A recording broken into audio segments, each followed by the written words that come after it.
बिस्मिल्लाहिर्रहमानिर्रहीम। मैं मैमुना हुसैन प्रोग्राम बदलता ज़माना में आपके सामने नए टॉपिक के साथ हाजिर हूँ। जैसा कि आपको पता है कि दुनिया में खूबसूरती, हुस्न और अच्छा लिबास पसंद किया जाता है। इसी तरह दुनिया में मुख्तलिफ़ ज़ुबानें बोली और समझी जाती हैं। ज़ुबानों के साथ-साथ एक ऐसी ज़ुबान जो कि बोली तो नहीं जाती मगर समझी जाती है, जिसे बॉडी लैंग्वेज कहा जाता है। इसकी मिसाल मैं कुछ यूँ दूँगी, जैसे कि आप किसी से बात करते हैं, तो सामने वाले को अगर आपकी बात पसंद नहीं आई तो उसके जेस्चर्स आपको बता रहे होते हैं कि आपकी बात को नागवार किया है और उसको पसंद नहीं है। ये होती है बॉडी लैंग्वेज। इसी तरह आप एक और मैं मिसाल यहाँ पे देना चाहूँगी कि आप किसी के साथ बात करते हैं, तो वो बात करते हुए आप अंदाज़ा लगा सकते हैं कि सामने वाला बंदा आपके साथ बात जो है वो आपकी तवज्जो से सुन रहा है या नहीं। उसके तब भी जेस्चर्स आपको बता रहे होते हैं कि वो आपकी बात में दिलचस्पी ले रहा है, कितनी दिलचस्पी ले रहा है।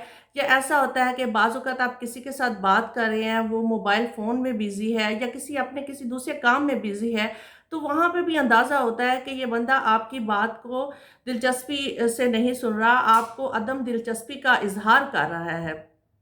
इसी तरह मैं आपके सामने एक तारीख़ का वाक़या पेश कर रही हूँ। एक दफ़ा मुग़लिया बादशाह ज़हीरुद्दीन बाबर ने बरसग़ीर के तमाम सरदारों की दावत की और उसमें अफ़ग़ानिस्तान के सरदार भी बुलवाए गए और खाने का एहतमाम किया। तमाम सरदार जब खाने की टेबल पर बैठ गए, तो उनमें से एक सरदार बहुत अजीब अंदाज़ से खाना खा रहा था। वो अपने खंजर से गोश्त को नोच-नोच के खा रहा था। बादशाह ज़हीरुद्दीन बहुत दूरंदेश था, उसके खाने के अंदाज़ को भाँप गया और वो उसने नागवारी अपने फ़ेस इम्प्रेशन से नागवारी का इज़हार किया। मगर सरदार जो है वो मुसलसल उसी अंदाज़ से खाना खा रहा था।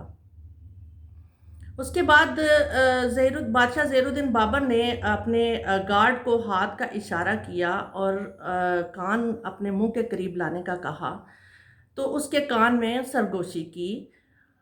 सरदार जो क़ियाफ़ा शनासी का माहिर था, उसकी लिपसिंग से जान गया कि ज़हीरुद्दीन बाबर ने गार्ड के कान में क्या सरगोशी की।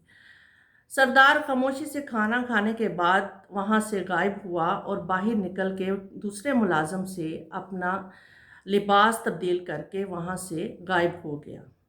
इस सारे वाक़ये से ये बताना चाह रही हूँ कि ज़हीरुद्दीन बाबर चूँकि दूरअंदेशी का माहिर था और सरदार जो कि वहाँ से गायब हुआ वो शेर शाह सूरी था, जो कि क़ियाफ़ा शनासी का माहिर था।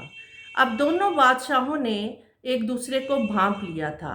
ज़हीरुद्दीन बाबर ये जान गया था कि शेर शाह सूरी के खाने के अंदाज़ से कि ये मेरे लिए आने वाले वक़्त में दुरुस्त साबित ना होगा और ऐसा ना हो कि मेरी सल्तनत के ऊपर ये काबज़ हो जाए।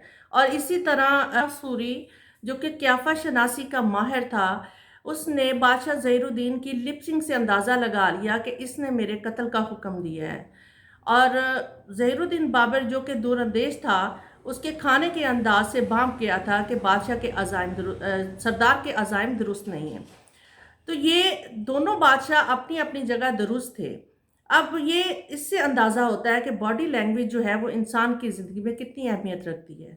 इसी तरह मैं एक और मिसाल दूँगी कि मिसाल के तौर पर आप किसी जगह पे ट्रेनिंग दे रहे हैं और वहाँ पे बहुत सारे लोग बैठे हुए हैं। आप अपना लेक्चर दे रहे हैं, उसमें से बहुत सारे लोग जो हैं वो अदम दिलचस्पी का इज़हार करते हैं। वो अपनी बॉडी लैंग्वेज से ही बता रहे होते हैं कि कितना वो आपको सुन रहे हैं। अब ये आप पे डिपेंड करता है कि आप उनका कितना इंटरेस्ट डेवलप कर रहे हैं, किस तरह आप उनको अपनी तरफ माइल करेंगे, एग्ज़ाम्पल्स के साथ या उनके ऊपर क्वेश्चन करेंगे। क्रॉस क्वेश्चन करने से आप उसको दोबारा अपने लेक्चर की तरफ लेके आते हैं या आप अपने लेक्चर में कुछ ऐसी एग्ज़ाम्पल्स शामिल करते हैं जिससे जो लोग अदम दिलचस्पी का इज़हार कर रहे हैं, वो आप में दिलचस्पी लेना शुरू हो जाएँ। इसी तरह आप ज़िंदगी में एक चीज़ का ख़्याल रखें कि ज़ुबान के साथ-साथ इंसान की जो बॉडी लैंग्वेज है वो बता रही होती है कि सामने वाले इंसान की आपके साथ कितनी दिलचस्पी है, वो आपकी बात कितनी सुनना चाह रहा है, کتنا آپ کو سن رہا ہے۔ جب آپ دیکھیں کہ بات کر رہے ہیں کسی سامنے والے بندے کے ساتھ، تو وہ آپ کی بات ادھوری اگر سنتا ہے یا آدھی دلچسپی سے سنتا ہے اور آدھی بات جو ہے اس میں عدم دلچسپی کا اظہار کرتا ہے، تو وہیں پہ آپ کو بھی چاہیے کہ اپنی بات کو منقطع کر دے، بات نہیں کریں۔